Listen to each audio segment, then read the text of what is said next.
দ্বিতীয় নম্বর, আল্লাহ তাবারক ওয়া তাআলা কোরআনের ভিতরে বলছেন, ও নবী মুহাম্মদ তুমি বলে দাও এরা যদি পৃথিবী নামক রাস্তা দিয়ে জান্নাতে যাবে তো শুনে নাও, ওয়াবিল ওয়ালিদাইনি ইহসানা, মা বাবার সঙ্গে ইহসান করতে হবে, বাবা মায়ের সঙ্গে ইহসান করতে হবে। খবরদার দুমকে কথা বলা যাবে না, যাবে না, যাবে না। অক্টোবরের 17 তারিখ প্রোগ্রাম ছিল পূর্ণিয়া ডিস্ট্রিক্ট, পূর্ণিয়া গ্রামটার নাম হলো পিপরা। পিপরা অনেকের নাম শুনেছেন হয়তো। জালসা করছি রাত 2টার সময়, আমাকে জালসা সার অংশ গুটিয়ে দিয়েছে। লাস্ট বিহারের সারা রাত জালসা হয় এখনো। তো একটা লোক, বুড়া মানুষ, চুল দাড়ি পেকে গেছে, ও বুড়া স্টেজে বসে আছে, আমাকে বলছে মুলবিজি, আমাকে বলছে মুলবি। আমি এরকম তাকিয়ে দিচ্ছি, বুড়া মানুষ কেন মুলবি মুলবি বলছে? বা বলছে কি হলো জি, বাপজি কি হলো? কইছে একটু বলেন, ছেলেরা ভাত দিচ্ছে না। আচ্ছা বলেন, এ রুগী আপনার দিকে আছে? জি খুব কম না, অনেক আছে, মাশাআল্লাহ অনেক আছে। জি একজন আমাকে বলছে সেদিন, আমি সেদিন বলছি আমাকে, সেদিন আমাকে বলছে, বলি সাহেব সিনেমার হল বন্ধ হয়ে আলো, আলহামদুলিল্লাহ বলেন। আমি বলছি ইন্নানিল্লাহ, বলে তখন বলছে সিনেমার হল বন্ধ হয়ে গেল, তা আবার ইন্নানিল্লাহ বলছেন? তো না বলছি, আরে খ্যাপা এমনি বন্ধ হয়েছে, খরিদ্দার নাই, সব পকেটে পকেটে সিনেমার হল হয়ে গেছে রে বাপ, আর কেউ হলে যাবে না, ওই লেগে উঠে গেছে। জি বুড়ারা ভাত পেয়েছে না, এরকম লোক অনেক অনেক আছে। একটা উদাহরণ দিচ্ছি, আমি একটা হাদিস পড়বো আপনার দিকে। উদাহরণ কি? একজন মুফাসসিরিন বলছেন যে মা বাবার কাছে কোনোদিন দোয়া চেয়ে দোয়া নিও না। কেমন কথা? বলে তুমি তার খেদমত করে দোয়া নাও, চেয়ে দোয়া নিও না। বুঝতে পারেননি? এবার বুঝিয়ে দিচ্ছি, দেখেন। আপনি আমাকে বললেন আসসালামু আলাইকুম মৌলানা একটু দোয়া করবেন, আপনি আমার কাছে কি করলেন? দোয়া চাইলেন। এখন আমার মন চাইলে দোয়া করতেও পারি, নাও পারি, ওটা আমার মন কি না? জি। এখন আমি স্টেজ থেকে নামছি, এখান থেকে একটা ছেলে দৌড়ে এসেছে, এসে আমার জুতাটা পরিষ্কার করছে, সোজা করে দিল। তো আমি জুতা যখন পা দিচ্ছি, কি নাম বাবু? তো বলছে আব্দুল জব্বার। জাজাকাল্লাহ, হায়াকাল্লাহ, বারাকাল্লাহ, খাইরুল্লাহ, খাইরুল্লাহ। বলুন, ও দোয়া চেয়েছে, কথা বলে দোয়া চেয়েছে, দোয়া চাইনি, কিন্তু এমন ব্যবহার করলো অটোমেটিক দোয়া বেরিয়ে গেল। একজন মুফাসসিরিন বলছেন মা বাবার কাছে দোয়া চাইতে হবে না, এমন খেদমত করো মা বাবা শয়নে স্বপনে যেন তোমার দুয়ার মেশিন তৈরি হয়ে যায়। অতএব মা বাবার সঙ্গে সুন্দর আচরণ করো। নবীজি বলেন, শোনো, মা বাবা যদি মুশরিক হয়, মা বাপ যদি মুশরিক হয়, তবু তুমি মা বাবাকে কষ্ট দেবে না। তুমি তাকে বোঝাও, বুঝলো না কষ্ট দিতে পাবে না, বুঝলো না মানলো না বিচার করনেওয়ালা আল্লাহ। তুমি তাকে বোঝাও না, বুঝলে বাবা মুশরিক হলেও তাকে কষ্ট দেওয়া চলবে না। নবীজির হাদিস শুনো, নবীজি বললেন জান্নাত কোথায়? নবীজি বলেন ওমা জান্নাতুকা হুমা নারুকা, মা বাবাই তোমার জান্নাত, মা বাবাই তোমার জাহান্নাম। মা বাবার সেবা করবে যেজন আল্লাহর জান্নাতে যাবে সেজন, আর মা বাবার সেবা করবে না যেজন রে, ও কিন্তু জান্নাতে যাবে না, যাবে না, যাবে না। ওমর ইবনুল খাত্তাব, ওমর রাদিয়াল্লাহু তাআলা আনহু যখন খলিফা হলেন, নেতৃত্বের গদিতে বসলেন, এমন থেকে একটা ছেলে, ছেলেটার বাবা ছিল না, মা বুড়ি মা। ও মায়েরা বোনেরা কান করে শোনেন, মা চোখে দেখতে পায় না, ছেলেটার বাবা নাই, মা চোখে দেখতে পায় না, বুড়ি মা হাঁটতে পারে না, বুড়ি হয়ে গেছে। এই ছেলেটা মনে মনে নিয়ত করলো, আমি হজ করতে যাব, আমি আল্লাহর ঘর জিয়ারত করব, আমি হজ করতে যাব, আল্লাহর ঘর জিয়ারত করব। এই নিয়তে যখন বাড়ি থেকে বের হচ্ছে, ছেলেটা তার মাকে, অন্ধা মাকে, বুড়ি মাকে সালাম দিয়ে বলছে, মা আপনি আমার জন্য দোয়া করুন, আমি চললাম নবীজির দেশ, আল্লাহর ঘর জিয়ারতে চললাম। বুড়ি মা, অন্ধা মা, ল্যাংড়া মা, চোখে দেখতে পাই না, বিধবা মা কানতে কানতে তখন বলে ফেলল, বেটা আমার জীবনে বড় স্বাদ ছিল রে বেটা, আমার জীবনে বড় আশা ছিল বেটা, আমি আল্লাহর ঘর জিয়ারতে যাব, আমিও হজ করতে যাব বেটা, একা যেও না, আমাকেও সঙ্গে করে নিয়ে চলো। মায়েরা দেশে বুড়ি মা কেমন করে ফেলে যাবে, এবার বুড়ি মা হাঁটতে পারে না, চোখেও দেখতে পারে না। মায়েরা বোনেরা আমার, এই ছেলেটা তার বুড়ি মাকে পিঠে কাপড়ে করে বেঁধে নিল, বেঁধে নিয়ে এমান থেকে হাঁটতে হাঁটতে মক্কা এলো, হজের যাবতীয় কাজ প্রিপারেশন নিল। হজের যাবতীয় কাজ কমপ্লিট করার পর আমিরুল মুমিনিন উমরের কাছে এলেন। উমরের কাছে যেয়ে বললেন, আমিরুল মুমিনিন উমর, খলিফাতুল মুসলিমিন উমর, আপনি বলুন আমিরুল মুমিনিন, আমি আমার বিধবা বুড়ি অন্ধা মাকে এমান থেকে পিঠে করে করে করে করে করে নিয়ে এলাম, হজের যাবতীয় কাজ করলাম, কমপ্লিট দিলাম। আমিরুল মুমিনিন বলুন, আমি কি আমার মায়ের দুধের ঋণ শোধ করতে পারলাম? আমি কি মায়ের দুধের ঋণ শোধ করতে পারলাম? আমিরুল মুমিনিন উমর রেগে একাকার হয়ে বললেন, কি বললে তুমি বলো, কি দাবি করছো তুমি বলো, শুনে নাও। ও যুবক তুমি শুনে নাও, শরীরের চামড়া কেটে যদি মায়ের জুতা বানিয়ে দাও তবুও মায়ের ঋণ শোধ হবে না। শরীরের মাংস কেটে যদি মায়ের খাবার তৈরি করে দাও তবুও মায়ের ঋণ শোধ করবে না।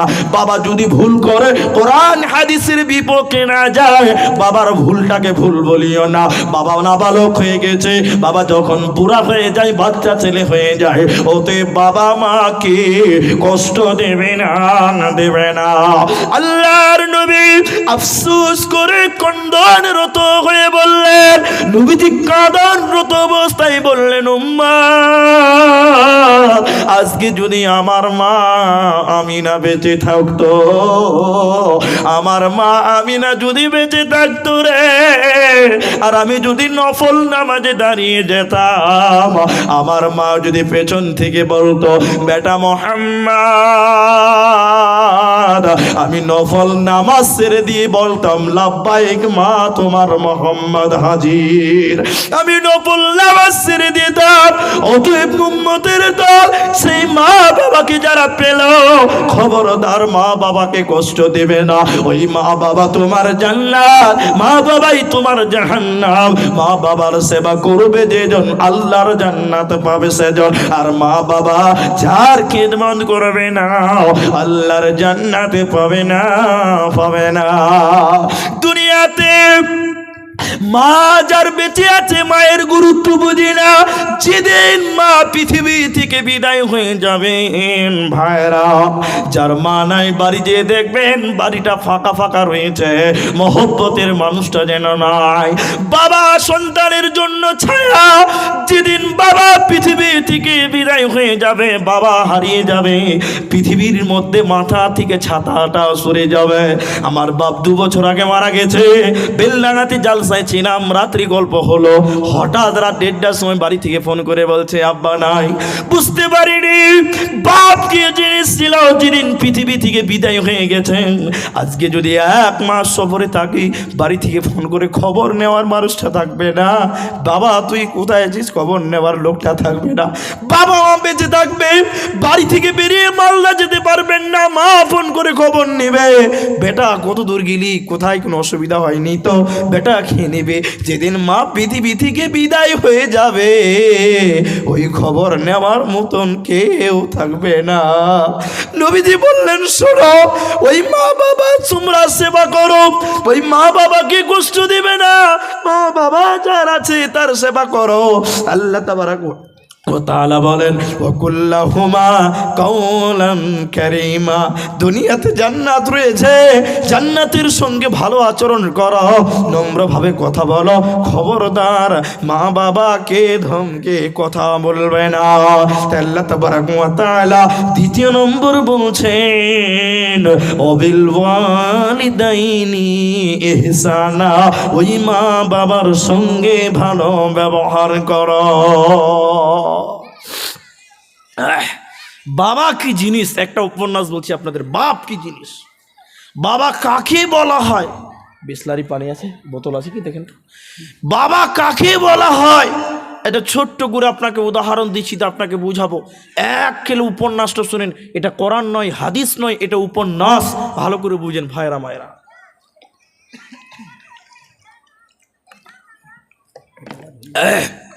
জি, তা আপনাদেরকে এটা কোথায়? এখানে। তো আমি খালি উপন্যাসটা বলছি, যে আমি আপনাদেরকে 3 নম্বর স্টেপটা নিয়ে যাই।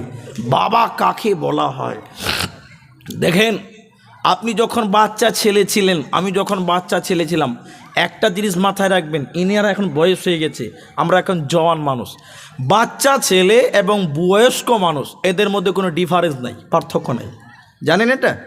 মানুষ যখন অধিক বয়সে পরিণত হয়ে যায়, তখন তার বিবেক, চেতনা, জ্ঞান, বুদ্ধি বাচ্চা ছেলের মতন হয়ে যায়। এই জন্য দেখবেন বাচ্চা ছেলেরা বেশি কথা বলে, বলে না? বেশি কথা বলে। আবার বুড়া মানুষও বেশি কথা বলে। আপনার মা যখন আপনাকে ডাকবে, আপনার বাপ যখন ডাকবে, তো একজন মুফাসসিরিন বলছে, তুমি তার ডাকে সারা বারবার দাও, বেশি বেশি দাও, তোমার বাবার মনটা ভরে যাবে। যাবে না? কথা বলেন। তিনি বলছেন, তোমার বাপ যদি একবার ডাকে, তুমি 3 বার উত্তর দাও। কবার?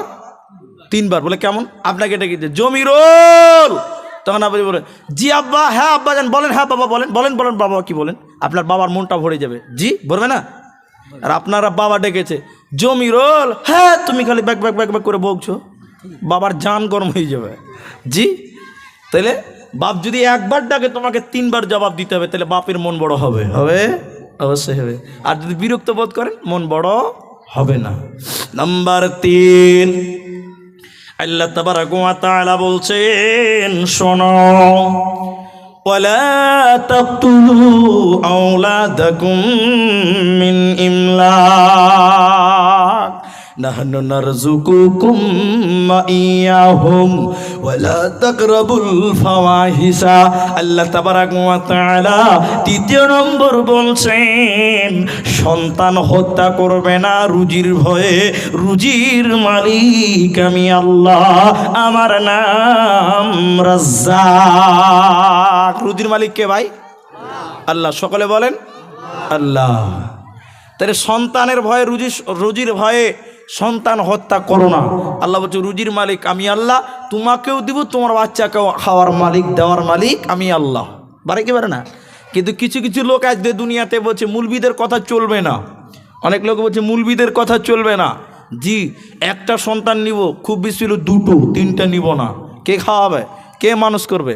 যারা এই কথা বলছে তারা তাকদীরকে বিশ্বাস করে না। কি বলছেন? কথা বুঝা যায় না? যারা এই কথা বলছে তারা তাকদীরকে বিশ্বাস করে না, তাদের ঈমান যাওয়ার খাতরাত আছে। অতএব এই কথা বলা যাবে না। একটা জিনিস মাথায় রাখেন, আপনি যেদিন পৃথিবীতে এসেছেন তার অনেক আগে আল্লাহ আপনার কপালে রুজি লিখেছে, লেখেনি? ওই রুজি না খেয়ে আপনার মরণ হবে? কথা বলেন হবে? হবে না। অতএব আপনার বাড়িতে যে মেয়েটা জন্ম নিবে, ওই মেয়েটাও তার কপালে রুজি লিখে এসেছে। কি বলছেন আপনারা? ওই মেয়েটার কপালে আল্লাহ রুজি রেখেছে, ও আপনার খাবে না, ওর কপালে যে আল্লাহ রুজি বরাদ্দ করেছে, যে কোনো মূল্যে সেটা আসবেই। আসবে না? কিন্তু কিছু কিছু লোক মেয়ে হয়ে গেছে তো মুখটা কালো করে। কি বলেন? করে না? এই কথাটা ভালো করে শুনেন, এটা আমি আমার উস্তাদের কাছে পেয়েছি, এবং মাওলানা জার্জিস তিনিও বলছিলেন, কিন্তু আমার কাছে এটা দলিল নাই, শুধু আমি এটা গুরুত্ব বোঝানোর জন্য বলছি। কি? আল্লাহ নবী মেয়েদেরকে বেশি ভালোবাসতেন, বাসতেন না? কথা বুঝেন, একটু ধৈর্য ধরেন, 1 মিনিট এই উপন্যাসটা শুধু শুনেন। আল্লাহ তাবারাক ওয়া তাআলা বলেন, তোমরা রুজির ভয়ে সন্তান হত্যা করো না, রুজির মালিক হচ্ছে আমি আল্লাহ। কিন্তু আজকে দেখা যায় যে মেয়ে হলে বাপ মায়ের মুখটা একটু খারাপ হয়, বলতে চাইছে যে আমরা খেতে দিতে পারবো না, আমরা বিয়ে শাদী দিতে পারবো না, জামাইকে মোটরসাইকেল দিতে পারবো না। এই জাতীয় আনপ্রাসঙ্গিক কিছু বিবেক তাদের বিবেচনায় ধাক্কা দেয়, আর উল্টাপাল্টা তারা কথা বলে। কিন্তু আল্লাহ তাবারাক ওয়া তাআলা বলেন, না, আমি রুজি দেনেওয়ালা, তোমাকেও দিব, তোমার মেয়েকেও দিব, মেয়ের জামাইকেও দিব। কিভাবে দিব, কোন দিক থেকে আসবে, আমি আল্লাহ জানি, আমার হিসাব বারাবার। অতএব তোমরা রুজির ভয়ে চিন্তা করো না। কিন্তু আমরা মেয়ে দেখছি, তো মেয়ে হলে আমাদের মনটা খারাপ হয়। আমার টাইম কয়টা অবধি আছে? টাইম কয়টা অবধি? তো আপনাদের এই কথাটাই আমি বুঝাতে চাই যে মেয়ে হলে মুখ খারাপ করতে যাবে না। বলে কেন? আল্লাহ নবী বলেছেন যার দুইটা মেয়ে এবং যদি সঠিকভাবে লালন পালন করতে পারে তাহলে জান্নাতে যাবে তার বাপ। যদি তিনটা মেয়ে হয় নবী বলছেন পাশাপাশি জান্নাতে থাকবে, আমার সঙ্গে জান্নাতে থাকবে। এইভাবে আল্লাহ রাসূল বুঝাচ্ছেন, এইভাবে যে এটা আমি, এটা মেয়ের বাপ, একসঙ্গে জান্নাতে। অতএব আপনার একটা মেয়ে, দুইটা মেয়ে, আপনি মন খারাপ করছেন, আল্লাহর শুকরিয়া। আপনাদের এলাকায় বলে কি বলে না জানি না, মুলবিদের প্রায় বেশিরভাগ মুলবিদের প্রথম মেয়ে হয়। কথা বলেন, হয় না? হয়। কেন হয়? আমার এক বন্ধু বলছে যে মুলবিদের, আমার যখন ছেলে হলো প্রথম তো বলছে তোরও মেয়েই হবে। বলে কেন? আরে মুলবিরা তো ভালো, ওরা বিড়ি খাবে না, সিগারেট খাবে না, গান শুনবে না, হিরোইন খাবে না, গান বাজনায় আবি যাবি নোংরা, ওরা তো ভালো কাজে আছে, তো ওদের করে আল্লাহ বরকত দিবে না তো কি দিবে? আর মেয়ে হলো বাড়ির বরকত। কি বলছেন? মেয়ে বাড়ির বরকত না? দেখবেন এই কথাটা বুঝি, একটু ধৈর্য ধরেন। মেয়ে হলো বাড়ির বরকত। একটা লোক আল্লাহ রসুলের কাছে এসে বলছে ইয়া রাসূলুল্লাহ আমার কোনো বরকত হচ্ছে না। কেন হচ্ছে না? আল্লাহ রসুল তখন তাকে বলছে তুমি বিয়ে করেছো? আল্লাহ রসুল বলছে তুমি বিয়ে করেছো? সে লোকটা বলছে না আমি বিয়ে করিনি। আল্লাহ নবী বলছেন ওই জন্য তোমার বরকত হচ্ছে না, তুমি বিয়ে করো আর তোমার বরকত হবে। আচ্ছা বলেন, বিয়ে করলে বরকত হয়? ইমান আছে, বিশ্বাস আছে? অবশ্যই আসবে। তাহলে বিয়ে করলে বরকত হয়। ওই লোক বলছে তাহলে আমি বিয়ে করিনি বলে বরকত হচ্ছে না? বলে হ্যাঁ যাও তুমি বিয়ে করো। ও বেচারা বিয়ের কথা শুনেছে, আর থামবে? জি আর থামবে? এই জিনিস অন্য জিনিস আছে। ও যে বিয়ে করে নিয়েছে, এবার বিয়ে করেছে, বেচারা দিনে একবার খায়, দুবার খেতে পায় না, ওই খাবারটা ওর স্ত্রী খায়, এখন ও না খেয়ে থাকে। বলেন বরকত কমলো না বাড়লো? কি হলো? বাড়লো? ও না খেয়ে আছে, বাড়লো? কমলো রে, খাপা কমে গেল। লোকটা রেগে রুগে আল্লাহ রসুলের কাছে আবার এসছে, ইয়া রাসূলুল্লাহ আমার কোনো বরকত হচ্ছে না। কেন? বলে কেন বরকত হয়নি? বলে না আমি একবার খেতে পারতাম, বিয়ে করেছি, আমার একবার খাওয়ার স্ত্রী খায়, এখন আমি না খেয়েই থাকি, আমার বরকতের চাকা উল্টো দিকে ঘুরছে। তখন আল্লাহ রসুল বলছে বিয়ে করেছে তো? বিলকুল বেশক বিয়ে করেছি আমি।